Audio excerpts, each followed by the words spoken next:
paz do Senhor, meu amado, a paz do Senhor, minha amada. Gostaria que você abrisse sua Bíblia na Epístola de Tiago. Tiago, capítulo 2, versículo 19. Tiago, capítulo de número 2, versículo de número 19. Tu crês que há um só Deus, fazes bem. Também os demônios o creem e estremecem. Tu crês que há um só Deus, fazes bem. Também os demônios o creem e estremecem. Vamos fazer uma breve oração para iniciarmos a ministração. Senhor Deus, obrigado, Senhor Deus amado, por levar esta palavra às vidas, aos corações, levar essa palavra aos necessitados, por tocar, Senhor Deus amado, no meu coração e por me mudar e por transformar as pessoas, Senhor Deus amado, que receberão esta ministração, receberão essa palavra.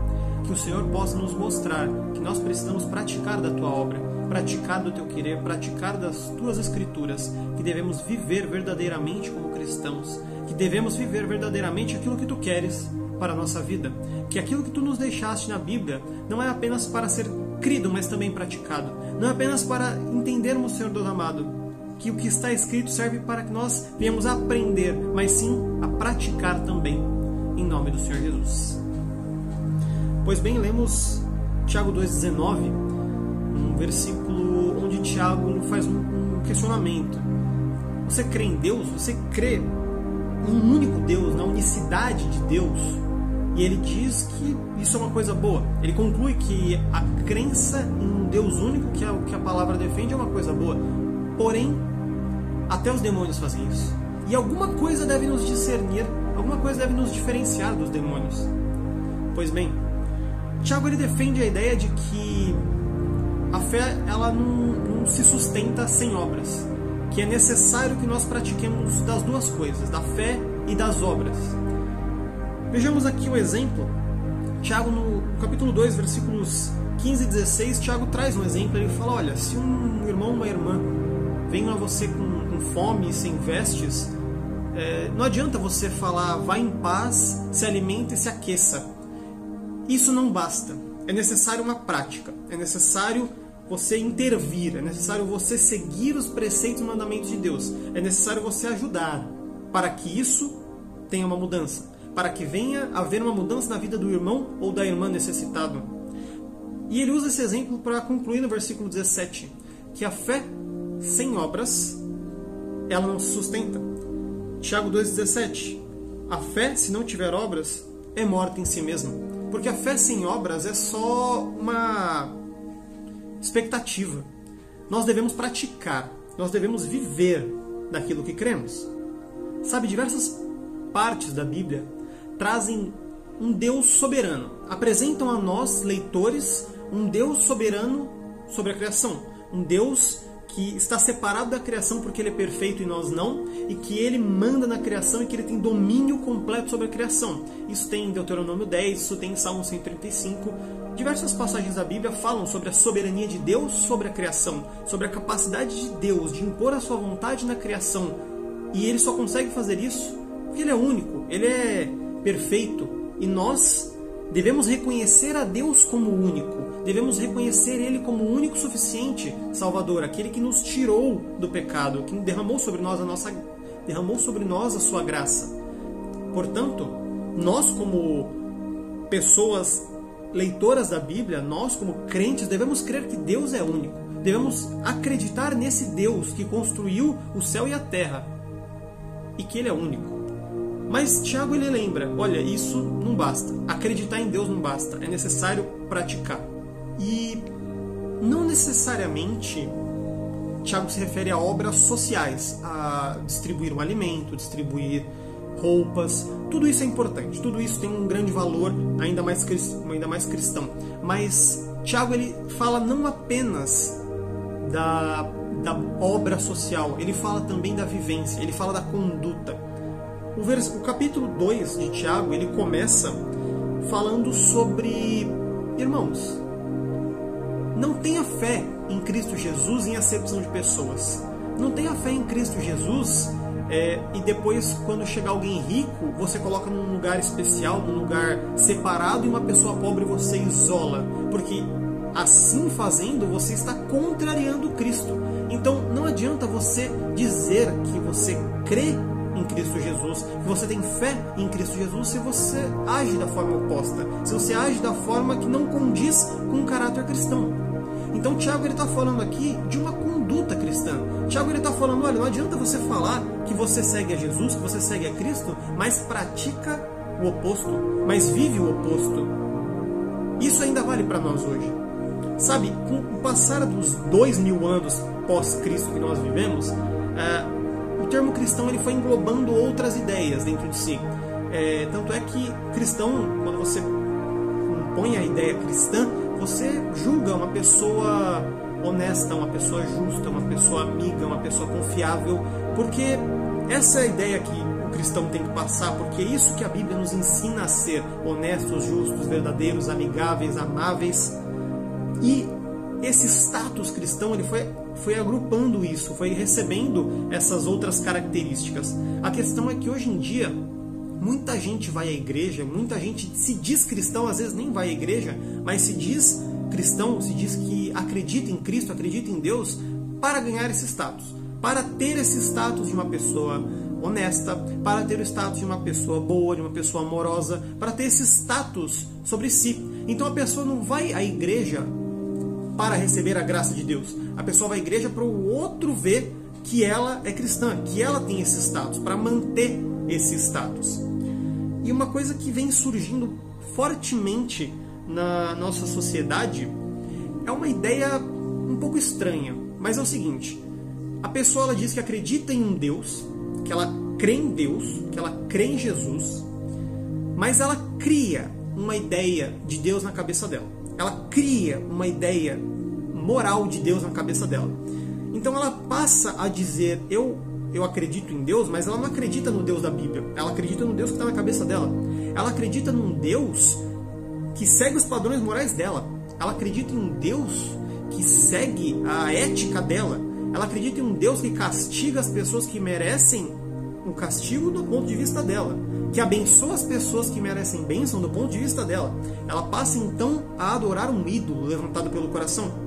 Ela passa então a adorar um Deus que não existe. Ela passa a, veja bem, mutar Deus para o desejo dela. Ela não se muda porque Deus quer. Ao contrário, ela pega a ideia de Deus e muda essa ideia de Deus até se enquadrar no que ela acredita que é verdade. E isso acontece bastante. Você deve conhecer alguém, ou você é assim, ou você já foi assim, de achar que Deus tem que ser desse determinado modo, porque eu acho que isso é certo, porque eu acho que esse é o padrão, essa é a ética mais correta. Então eu crio uma ideia de Deus dessa forma. E a gente vive numa sociedade que as pessoas fazem muito isso. Elas criam essa ideia de Deus e elas passam a acreditar que aquilo é Deus, que aquilo lá é o Deus de verdade. E quando alguém traz uma proposta bíblica contrariando aquele Deus que não existe, mas que está na cabeça dela, ela não aceita. Ela não aceita porque ela já tem um ídolo na cabeça dela. E é estranho, porque a nossa sociedade ela cresceu de uma forma que as pessoas acham que não deve haver discordância. Não pode haver discordância no mundo. Não pode. Eu não posso discordar do que você pensa. A gente tem que se respeitar a tal ponto que você acha que Deus é X e eu acho que Deus é Y. Tudo bem, você tem o seu Deus, eu tenho o meu. Não. Isso é completamente contrário ao que a Bíblia ensina. Isso vai no caminho completamente oposto. A Bíblia deixa muito claro. Aliás, Paulo deixa muito claro lá em 1 Coríntios 8. Só há um Deus. Só há um Deus. E onde estão os preceitos morais desse Deus? Na Bíblia. E onde está o que é certo e o que é errado sobre esse Deus? Na Bíblia. E o que esse Deus aprova que a gente faça? Está tudo na Bíblia. Não está aqui dentro. Não está nessa imagem que eu crio. Não está nesse Deus que eu mudo na minha cabeça para adequar Deus a mim. Não é assim. Sou eu que me adequo a Deus. Eu não posso pegar a Bíblia e adequar a Bíblia às minhas ideias. Eu tenho que adequar as minhas ideias à Bíblia. Porque é assim que funciona. Porque a Bíblia é a palavra de Deus. A Bíblia é a verdade. Como diz João 17,17. A tua palavra é a verdade. Nós devemos se adequar. E não adequar Deus a nós. Isso não tem cabimento. Adequar a Bíblia a nós. Isso é heresia da mais comum de hoje em dia, infelizmente. E tudo isso, sabe por quê? Porque o ser humano não quer mudar.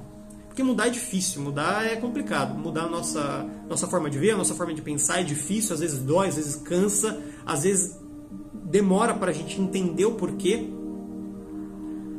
Mas a gente tem que mudar. Não é Deus que muda, não é a Bíblia que muda, não é a interpretação nova, tem uma interpretação diferente, não. Tem que ser condizente com a Bíblia. Se não for, infelizmente não serve. Nós devemos mudar, nós devemos nos alterar. E só há um Deus. A gente tem que sair dessa sociedade que a gente criou, de cada um tem um Deus que está aqui dentro da sua cabeça. Tudo bem, cada um adora do seu jeito. Não, tem um jeito certo de se adorar, tem um jeito certo de se prostrar diante de Deus, tem um jeito certo de buscar a Deus, tem um jeito certo de entender e aprender sobre Deus pela Bíblia. Só há um Deus. Paulo deixou isso muito claro. Só há um Deus, tanto quanto outros na Bíblia já disseram. Só há um Deus. E aí entra Tiago, porque você pode muito bem dizer para mim, Gustavo, eu acredito em Deus, eu acredito nesse único Deus, nesse Deus trino, nessa trindade que faz um e governa o mundo, esse um Deus que criou o céu, a terra, fundamentou tudo que está aqui, esse um Deus que derramou a sua graça sobre nós. Eu acredito nesse Deus. Só que aí entra Tiago. Você acredita nesse Deus? Muito bem. Muito bem. Os demônios também. Aqui que entra Tiago. Eu acredito em Deus, mas acreditar não é o suficiente. Eu tenho que viver a palavra, eu tenho que viver esse Deus, eu tenho que ser o mais próximo que eu puder ser de Cristo, eu tenho que copiar, seguir as pisadas de Cristo, eu tenho que fazer igual a Cristo, eu tenho que seguir a vontade de Deus. Esse é o ponto. Crer em Deus é um passo, mas não é só esse passo que você tem que dar, você tem que mudar. Você tem que caminhar com Deus, você tem que negar a carne, você tem que fortificar o espírito. Não é só falar que crê em Deus. Essa é a beleza desse texto, ao meu ver, em Tiago. Não é só falar que crê em Deus. Não. Cristão não é cristão por falar. Cristão é cristão por viver. Porque a fé sem obras não se sustenta. A fé sem conduta não se sustenta. E aqui a gente vê como Tiago traz isso de uma forma brilhante para a nossa vida. Porque não adianta eu falar que creio em Deus, eu falar que acredito em Deus, se eu vou contra a Bíblia. Não adianta eu falar que eu creio em Deus, mas eu sou infiel no meu relacionamento conjugal. Não adianta, isso não vai te levar para o céu. Não adianta você falar que você crê em Deus, mas quando aperta, quando dificulta, você vai buscar em outras religiões, buscar em ídolos estranhos a solução do seu problema. Isso não é crer em Deus, não vai te resolver, não vai te levar para o céu. Só falar que você crê em Deus. Não adianta você crer em Deus e, como o Tiago mesmo fala aqui, fazer a diferenciação de ricos e pobres, separar eles, tratar cada um de um jeito, de acordo com a sua vontade, ou então fazer essa separação pela cor da pele, ou fazer essa separação por qualquer motivo que seja. Porque Deus não nos ensinou assim, Jesus não nos ensinou assim. Não adianta então você falar que crê em Deus, mas não pratica daquilo que Deus ensina. Para finalizar, em Romanos 12:2, e não sede conformados com o mundo, mas sede transformados pela renovação do vosso entendimento, para que experimenteis qual seja boa, agradável e perfeita vontade de Deus. Essa é a questão. A gente não tem que se conformar com a forma com que o mundo age, com que o mundo vive, como eu disse agora há pouco, criando deuses e querendo servir ou adorar a Deus de formas distintas, se não da Bíblia, não. A gente não tem que se conformar com esse mundo. Mas, muito pelo contrário, nós temos que ser renovados pelo entendimento. Deus derrama esse entendimento sobre nós. Deus nos renova para que nós venhamos a receber essa boa, agradável e perfeita vontade de Deus. É Deus quem derrama sobre nós isso. É Deus quem nos transforma. É Deus quem trabalha em nós. E que essa renovação que vem de Deus para a nossa vida possa mudar o meu eu interior, possa me transformar dentro. E que essa transformação ela possa enraizar e frutificar. Ela possa trazer para o lado de fora, para a conduta, para a vivência, para as boas obras, aquilo que Deus colocou dentro de mim. Que eu possa então ter fé na palavra, ter fé em Deus, ter fé em Cristo, mas viver essa fé, viver uma conduta de Cristo, viver aquilo que Cristo pregou. Não apenas ler e dizer que eu sigo como um fariseu faria. Não. Viver a fé, viver aquilo que Cristo nos deixou. E é o que falta nessa nossa sociedade. Na verdade, faltam duas coisas, do meu ponto de vista. Falta a aceitação de mudança. É um ponto que é bem complicado e, na verdade, bem infantil, de querer que o mundo seja da forma com que nós pensamos, querer que Deus seja da forma com que nós pensamos. Não. Que nós venhamos a ser transformados pelo entendimento, como diz Romanos. Que nós venhamos a ser transformados, que nosso entendimento venha a ser ampliado por um intelecto muito superior ao nosso. Esse é o primeiro ponto. Mudança. Nós devemos parar de birra, de querer que seja da nossa forma, que Deus seja da nossa forma, que a interpretação da Bíblia seja da nossa forma, não. Que nós venhamos a entender que é da forma de Deus. Esse é o primeiro ponto. O segundo ponto é a vivência. É praticar mesmo. É aquilo que Tiago traz. Não basta falar, não basta dizer que crê, não basta ficar só pelas palavras. Que nós sejamos participantes daquilo que Deus deixou para nós. Que nós vivamos aquilo que Deus deixou para nós. Que numa situação em que nós vamos ter que decidir se nós vamos tomar a atitude A ou a atitude B, nós tomemos a atitude que Jesus nos disse, que Jesus nos deixou para tomar, que Jesus nos ensina pela Bíblia, pela palavra, a qual atitude tomar. Mesmo que seja mais difícil, mesmo que nós nos prejudiquemos com essa decisão, que nós escolhamos por aquilo que Deus quer. Então, esses dois pontos são fundamentais. Mudança e vivência. Vivência da palavra de Deus. Que essa palavra habite no seu coração e que nós venhamos a viver a palavra, viver a vontade. Que nós realmente sejamos diferentes daqueles que só creem em Deus, creem na unidade. Que nós venhamos a viver o que a palavra diz, o que a palavra ensina. Vamos fazer uma breve oração para encerrarmos. Senhor Deus, obrigado por trazer a Tua palavra ao nosso coração. Que nós venhamos a praticar do Teu querer, do Teu amor. Que nós venhamos a levar, Senhor Deus amado, o Teu amor para as pessoas. Que nós venhamos a frutificar, Senhor Jesus, a mudança que Tu fizeste em nós. E que nós possamos viver o Teu querer, viver a Tua vontade. E que nós aprendamos a negar o nosso eu e acolher aquilo que Tu quer para nós. Que o Senhor venha nos instruir e que o Senhor venha direcionar os nossos passos e que nós venhamos a segui-los, que nós venhamos a optar pelo caminho que Tu escolheste para nós, em nome do Senhor Jesus. Amém.